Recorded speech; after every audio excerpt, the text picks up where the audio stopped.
வேதாகமத்தில் வல்லமையாக ஊழியங்களை செய்த அநேக பிரபலங்களை பற்றி நாம் அறிந்திருக்கிறோம்.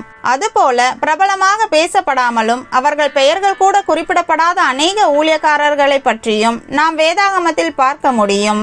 பவுலாரின் உயிரை காப்பதற்காக அன்பான விசுவாசிகள் சிலர் அவரை கூடையில் வைத்து சுவருக்கு வெளிப்புறமாக கயிற்றில் கட்டி இறக்கி தப்பித்து செல்ல வழிவகுத்தார்கள். அதற்கு பிறகு பவுலாரின் ஊழியமானது மிகவும் போற்றத்தகுந்ததாக இருந்தது.